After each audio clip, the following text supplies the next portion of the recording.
Daryl Riddell. I'm born and raised in Long Beach, California. I attended the Long Beach Poly High School, deep in the heart of Long Beach. And many of you might know of Long Beach Poly simply because it's historically has produced the most talent from one school to ever play in the National Football League. Well, while at Poly, I was the first ever four-year starter. 5'8", 155 pounds, I walked onto the football field and I made a mark. I believed in myself when others didn't believe in me, and through preparation and practice and a lot of hard work, I was able to make my way on the football field. And once I got there, I never looked back. So from there, I ended up becoming the CIF Defensive Player of the Year, leading our team into my senior year. My junior year, we won the CIF championship, followed by an historical run in track and field as well, where I was the California State 100-meter champion. From there, I earned a scholarship to attend the University of Southern California, where I played under Pete Carroll. And the one thing that I learned most from Pete Carroll under my time there, from 1999 to 2002, so I played on the first Orange Bowl team that really kind of got this trend started. And in the secondary with Troy Polamalu of the Pittsburgh Steelers. The one thing that I remember fondly about my time with Pete Carroll, he says to me, Daryl, one day I was struggling in practice. We were going up against Oregon State and I had to cover Chad Ochocinco. I hate the name drop, but I have to, okay? Because my story is relevant to that experience. I remember in practice that my confidence was wavering.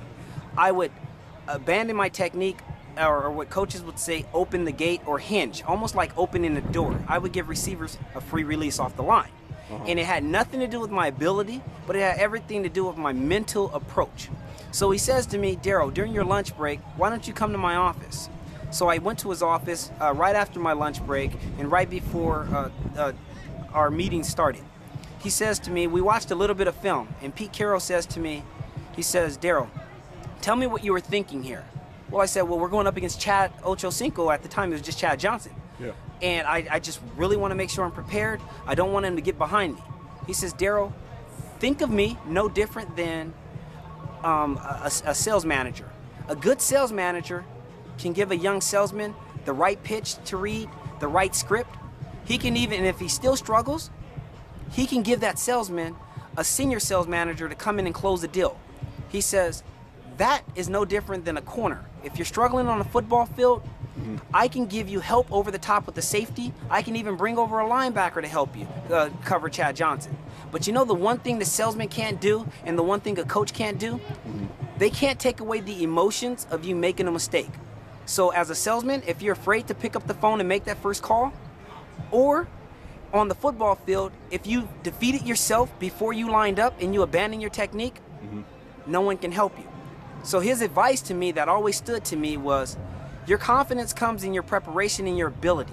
If you do something over and over, your technique over and over again, and it becomes habit forming, if you make a mistake, you can correct the mistake by making adjustments. But if you mentally defeat yourself and you believe that you failed before you've even started, then you're deemed to fail.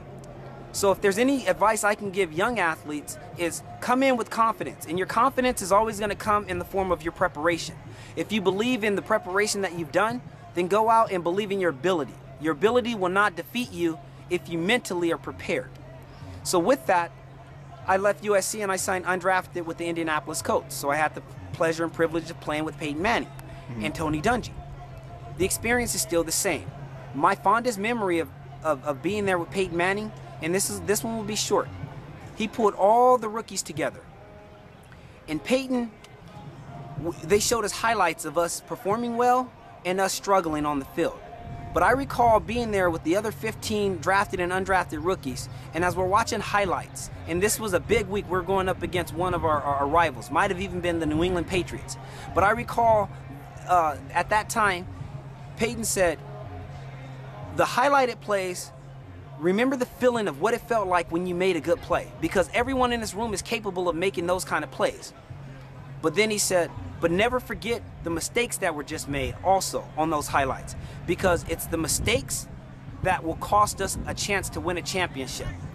He says, your preparation, and everything goes back to what I'm saying. My underlining theme is How you prepare will ultimately impact how you play, how you perform, and how well you succeed in life, business, or in your relationships or marriage.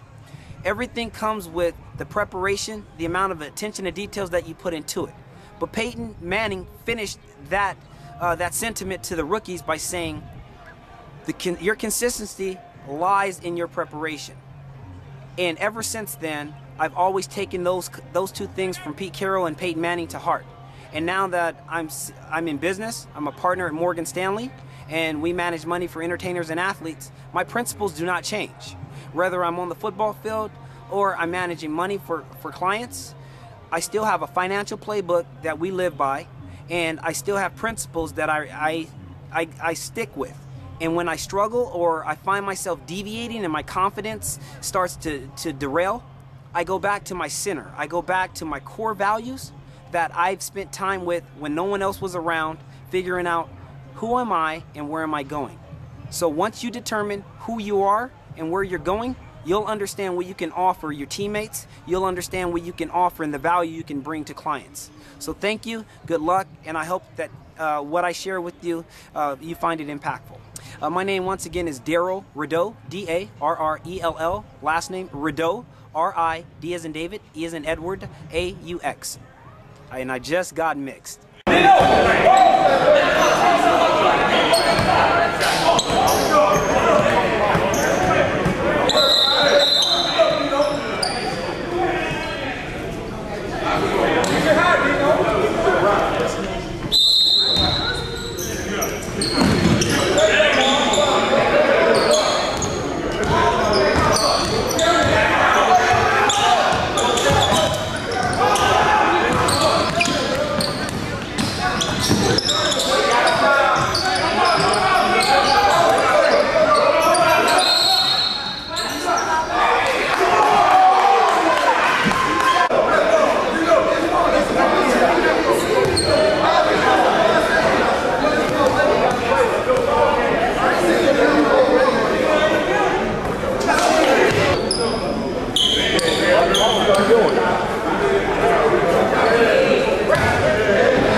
Mind of an athlete. I want to talk about the mind that you had when you were playing. Just to give the kids some insight. A lot of kids just don't know the work that's needed to play at that level. Man, talk about the mind that you had. Well, people understand, you know, professional athlete like myself, you know, we put a lot of time into this. It's like a real job. You know, we're just not going out just playing basketball. It's a lot of things behind closed doors that people don't know about, as far as taking care of your body, eating the right things. Being in the weight room, just getting in the routine and really staying in the gym. It's totally different than playing pickup. And you can see that in some guys, the difference between playing pickup and putting them in an organized situation, 5-on-5, a totally different style of player. So, you know, for us, it's just understanding, it's more of a mind game, you know, working angles, getting in people's head. It's a lot of other things that go with being a professional athlete. TJ, can you tell the young kid why it's so important for them to go to college and earn a degree? Well, it's important. And I'm one of those statistics that haven't got my degree. You know, I'm in the process where, you know, I'm looking to go back to school. I got a long way to go, but it's something that at some point I'm going to accomplish because, you know, in college sports, if you want to be a coach, you got to have a degree. So, you know, pretty much, once you get out of this playing field, you're back into the real world. It's not that many coaching jobs, you know, out there. So you got to, you know, stand yourself apart. And education is always going to trump anything. So what would separate a good player from a great player? Confidence. That's all it is. It's all confidence. It's all about what you believe in. That's what the whole difference is. Our mentality is different than anybody else. It's to feel that we're the best, so we carry ourselves like the best and you train like the best. And that's the only difference. It's all built on confidence, man. TJ Ford from Houston, Texas. Played 8 seasons in the NBA. Still, I'm a free agent right now, so I'm looking for a team once this lockout is over. And, you just got mixed. Yo, man, we on the scene right now with Tanya on this. She got her official. She getting her Wendy Williams on right now. You see what's going on. Listen, DJ G Money, Tanya on the scene. We in the building. Both for Peace Week. DJ G Money, Mr. 8000. All right.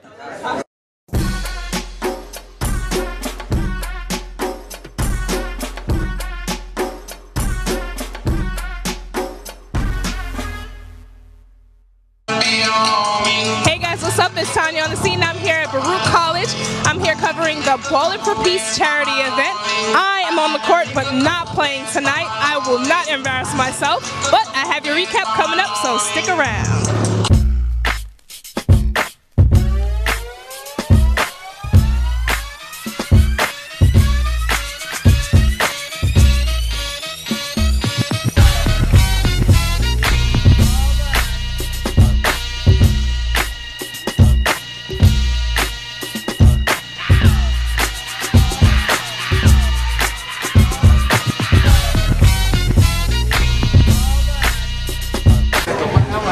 So I'm here with Mr. Julito McCullen. You might recognize him from The Wire, but today he's in a different role. He's going to be on the court. He's going to be playing ball, or will you be playing? I think so. I think so. I'm an actor, so I'm going to act like I know how to play basketball tonight. That's how I'm going to do. I'm here with Mark John Jeffries. Now, I can give you his long laundry list of things that he's been in. He's a great actor, but most recently I want to talk about you being in Power. So what does it mean for you today? You're Ballin' for Peace. This is a charity event, so what does that mean to you to come out tonight? It's very dear to my heart. You know, I'm from a neighborhood where we needed more things like this to happen, just to give the people some hope, to give the kids hope. I mean, you don't see people getting together, and especially I'm downstairs chopping it up with old friends, active friends, DJs, rappers, and to see us all come here for a great cause, this is what we need more in society, for people to understand that there's better ways to go about things. So I'm excited. I'm excited. So how exciting is that? Have you worked with 50 Cent, or have you seen him on a set, or? Yeah, you know, 50 and I, we kind of stayed in touch ever since Get Rich or Die Trying, but on season 2 of Power, we got seen something together, so you got to tune in to watch it. But it's a good little surprise, you know. How many points do you think you're gonna score tonight? I got like 15 in me. I ain't even gonna say 20. My man said 50. Murder Mook said 50. I'm gonna just say 15. I got like 15, and then I'll let everybody else do their thing. Let's talk about why you're here today. So, are you actually playing in the basketball event? Yes, I'm about to get those buckets. I'm playing. Yep. What position are you playing? Point guard. Are you good? Yes, I can play. I've asked a couple of other people, and they said, "Yeah, I'm good." And then I heard them saying, "Not really," because I played in high school. Okay, yeah, I play. You know, I play. I like to let my game talk. I'm not going to do too much speaking. This is DJ G Money. For those of you who don't know, DJ G Money. This is the first time that I got to speak to you in front of the camera. First time. So I'm very excited about this moment. Please tell them what you've been up to, because I see you all over the place.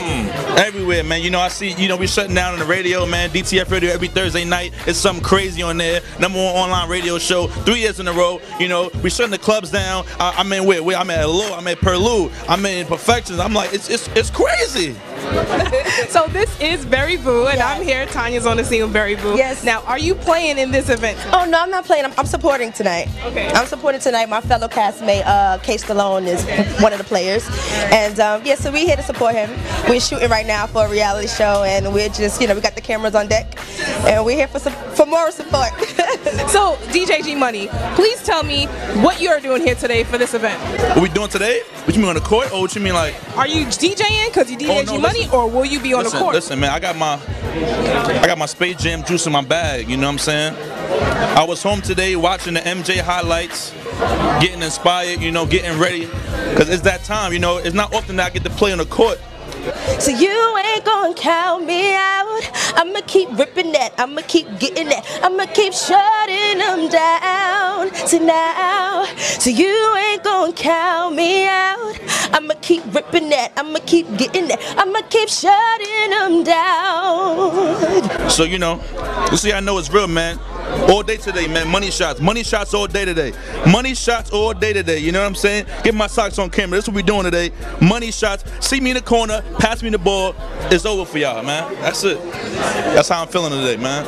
Yeah. Tell me about this outfit. I love it. Thank you. With my stylist, Jinx International, we put things together. He's also a great, one of my best friends, and we just have fun. Like, I like to be colorful and edgy, and it's just very cool. We don't give it that much thought. We just, as long as it's bright, yeah, as long as it's bright and fun, then I love it. Yeah. But we out here both for peace. It's Peace Week, so we're doing it up for a good cause, charity, and all that. So that's #1. But #2, before the DJing, basketball was my life, so I'm here for that, man. Okay, so you actually might put up a little game here. You know, the last person who interviewed me said I should go for a dunk. I told him take it easy because I'm a little rusty, so you know, I'm gonna get my Tim Duncan on and just play the basics. You know what I'm saying? Just Well, we'll be out here. Just don't get hurt. I'm gonna try not to. You know, I got ambulance outside on deck, so they ready to go in case anything. Good luck. You know what I'm saying? Thank you very much. So, Haran, you basically put this event together. It's a great turnout, but tell us where this started from, where H2O started from. So tell us about that. You know, my name is H2O, Haran Hargrave, aka H2O. I got that name playing in New York City street ball. A man named G-Stacks, the commentator, gave me that name. I came back from Romania when I was playing overseas and dropped 57 points in a league called Hoops in the Sun, and that name stuck. And that was about 5 years ago. And I just made it my brand, made it my name. You know, here it is. H2O is a logo. I got a sneaker deal from that deal. They helped sponsor the event and everything. And so you're doing this during Peace Week. Martin Luther King's birthday just passed, so that's just impeccable timing. Yes, it was actually dope the way it all came about. Me and my guy Punch Dollars, you know, we had a conversation about how I was going to, I wanted to do a sneaker release party. He's a big promoter, and I wanted to do a sneaker release party, and it came from that talk to Peace Week. So we were talking about that, and then we just was brainstorming, and we were like, man, we should do something, you know, united together. Like, you know, you got the basketball world, I'm the promotion world, and it definitely worked out. It definitely worked out that way. And with all the bad that was going on in our community and just around the world, the Mike Brown and Eric Gardner situation that was going on, me and him wanted to do something positive, and it just so happened that we called our game Peace Week. I mean, Bowling for Peace and New York City Peace Week with the same week. So I teamed up with Erica Ford. I told them, got them on board, reached out to them. She actually reached out to me as well, and we made it happen. Well, guys, that's a wrap. Make sure you head over to TanyaOnTheScene.com. I'll have more information on H2O and I Love My Life. See you next time.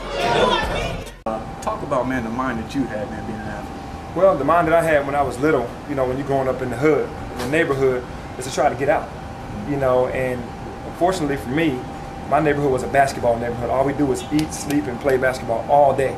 And I just kind of honed my skills. And my mentality was I wanted to get out of this situation, and my dream was to make it to the NBA. And I never lost that focus. I know everybody can say I have a dream to make it to the NBA, but it was like God put something in me to feel that it was going to really happen for me. I can't describe it. It's just one of those things that you feel, and I had that feeling from when I was 7 years old all the way up, and then I got blessed to be able to live out my dream. Man, that's great. The young man, he's going to ask you a series of questions. Okay. Penny, could you tell a young athlete who trying to be the next Penny, who trying to be the next college star in Memphis, who trying to be the next NBA star, what kind of advice can you give a young child? Well, the advice that I would give a young guy that's trying to have is, you know, live out a dream like I did to make it to the NBA, stay focused. You know, you got to stay hungry, humble, and focused. You have to do that. I mean, it's just, you can't get sidetracked. You have to stay on your schedule. You have to hang around the right people. You can't do bad things, hang with bad people. You have to stay in school, because school is going to help thrust you. That's number one. 2, college, because you got to go to college now. Get your education first, and then play basketball at the same time. It doesn't happen for everybody. So if you have to fall back on something, you have your education. I have my degree. A lot of the guys in the NBA, they went back to school and got their degree. So, I mean, you got to have it. So I would say to a young kid, stay focused, stay humble, stay hungry, but also get that education, man. That's so important. That's the main thing. How could you explain to a young athlete who trying to accomplish what you're trying to accomplish, like from being an All-American high school like you was to being an NBA superstar like you were? I think I would say take it day by day. You know, give yourself daily goals. Take it day by day. Don't just think that you're there and don't put the work in. We put a lot of work in. You gotta put work in. It wasn't any PlayStation, Xboxes and all that back when we were coming up. It was straight sports. So now there's more distractions, Twitter, Facebook, the internet. So now, you know, they spend more time at home than they do in the gym. Be a gym rat, and then give yourself daily goals so that you can keep trying to achieve things every single day. Penny, what separates a good player from an elite player like you were? I would say the work ethic and the drive. I think if you ask Kobe Bryant, you ask Michael Jordan, the guys that had Magic Johnson, those guys that had that real drive. Not saying other guys don't, but those guys have amazing competitive nature. They just have that drive. That's what they would say. It's just the drive to want to be the best. I think that every day, what makes a great player different from an okay player, that okay player just settles for what he has. He thinks, okay, I am where I am. I'm in the league. I'm okay. That great player drives every day to be better than everybody at his position and in the world. And I think that's what I did. My mentality was I wanted to be the best, and I worked tirelessly in the gym because I felt like somebody else was outworking me, and I didn't want to have that feeling. I was always in the gym trying to hone my skills. Yo, my name is Penny Hardaway. I'm a retired player now. I played in the NBA for 13 years. Right now I'm back in Memphis in the community working with kids, trying to help them live out their dream like I did, and just trying to be a blessing to others, man. And I just got mixed. Peace.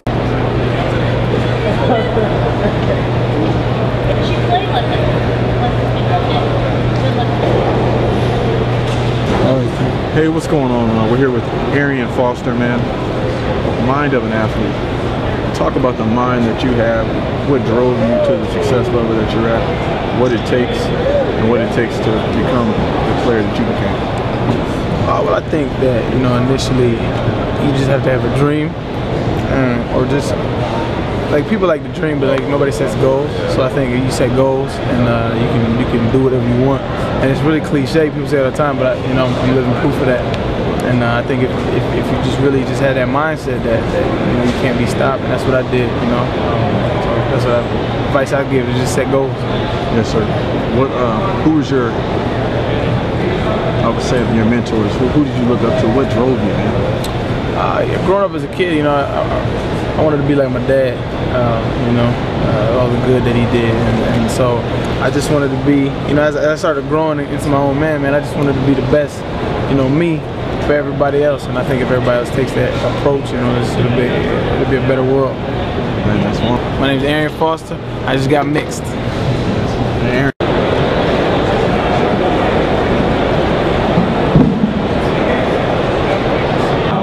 We're with Oscar Robinson, people. He's going to let the young kids know about the mind that he had and the mind you must have if you want to be successful in life as well as in sports. Well, first of all, my parents were very insistent on getting an education, because when I came to school, education was the way of the world. As a matter of fact, in school, I had teachers who never mentioned basketball to me at all. But you know, but your attitude was different. You know, you said yes, sir, and no, sir, to all the adults, and you really respected people. And you know, my father said if I didn't make good grades, I would never play basketball. And he really meant it. And he was a no-nonsense father. We didn't have any money, anything. He worked hard, worked 2 jobs just to get us educated and get us through school. So it's a different situation. I think young people today have to understand, where do they want to go? Because just getting an education is not the end of the world. It's just the beginning.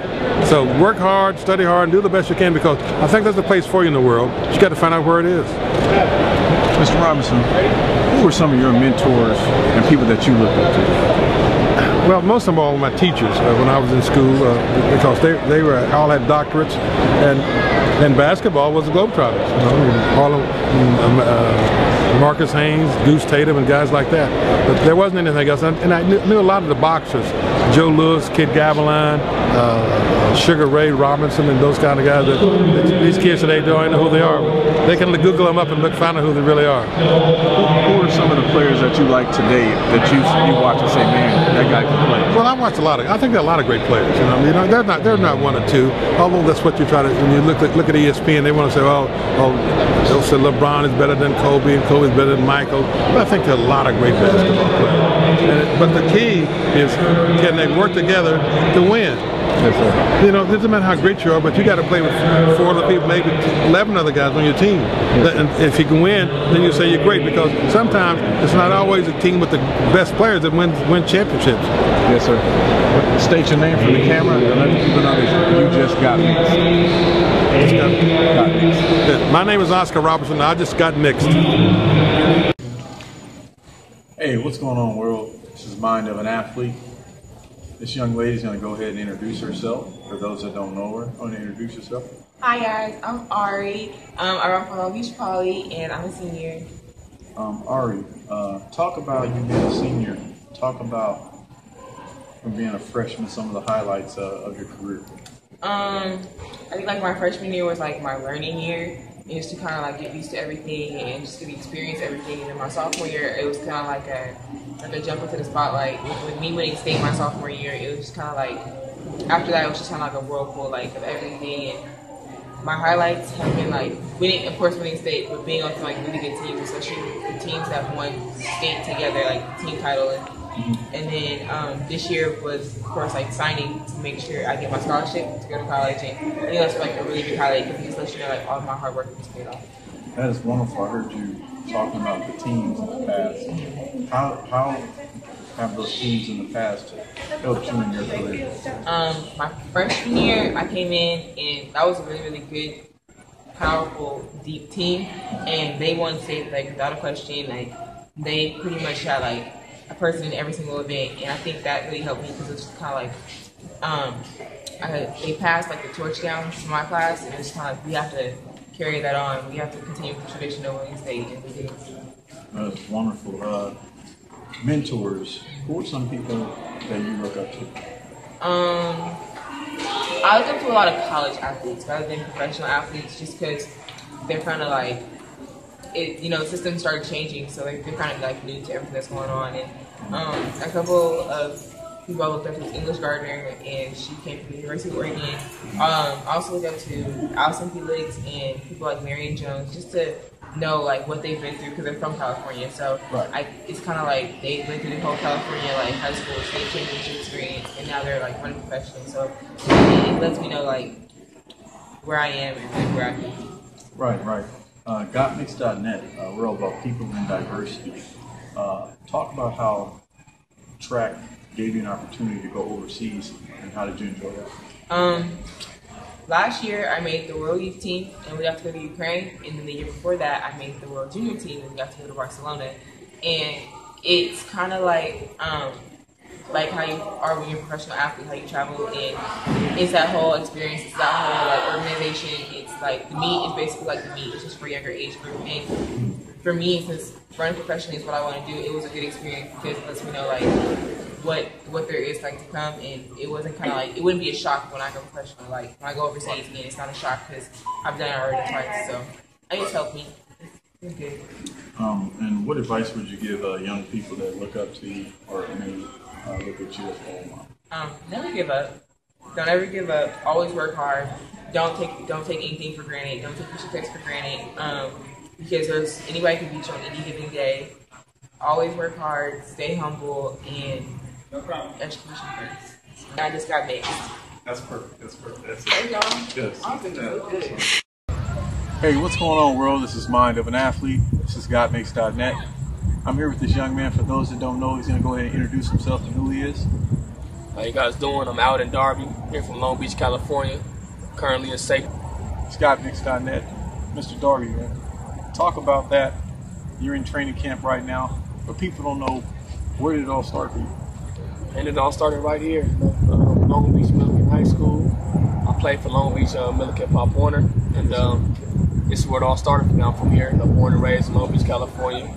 Grew up right there on 21st and Lewis, street. Everybody rap about the regulators. Everybody know them as I lived right next door to the doghouse, and this is where it all started for me. And I'm proud of where I'm from. I'm proud of where I came from, and I'm happy where I'm at right now.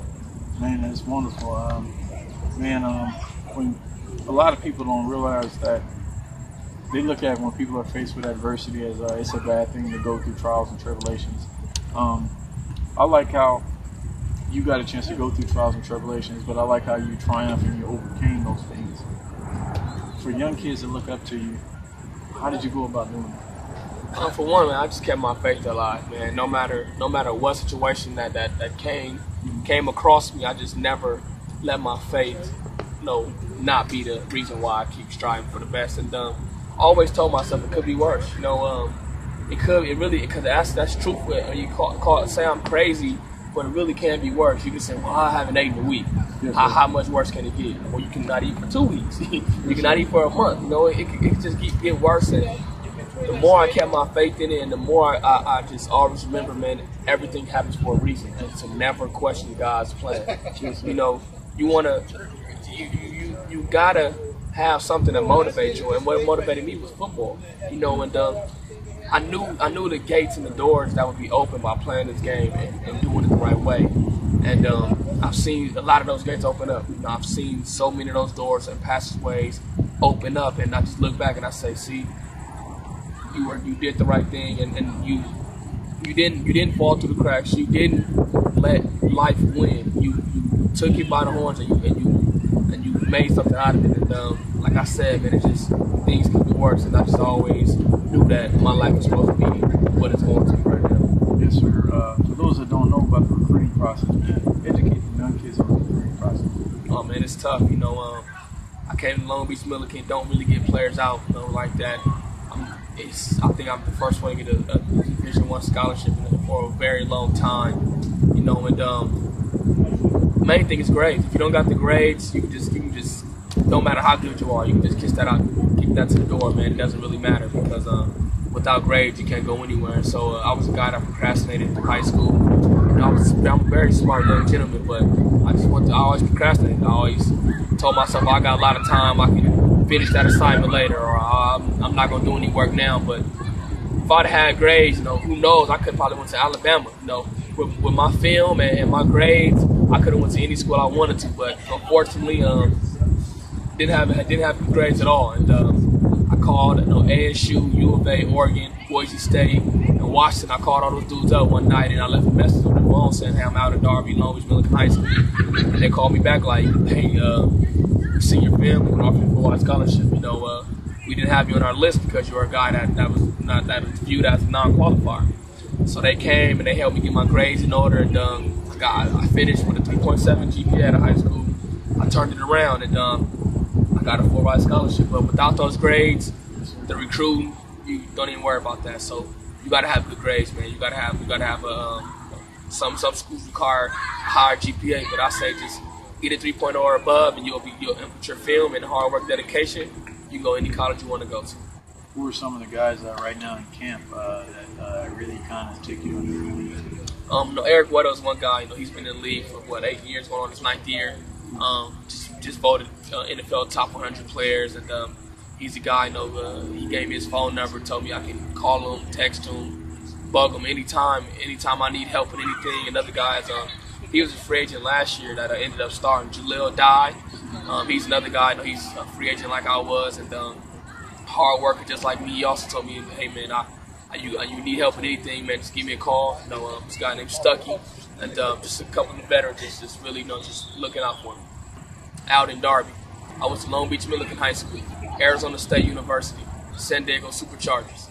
I just got mixed.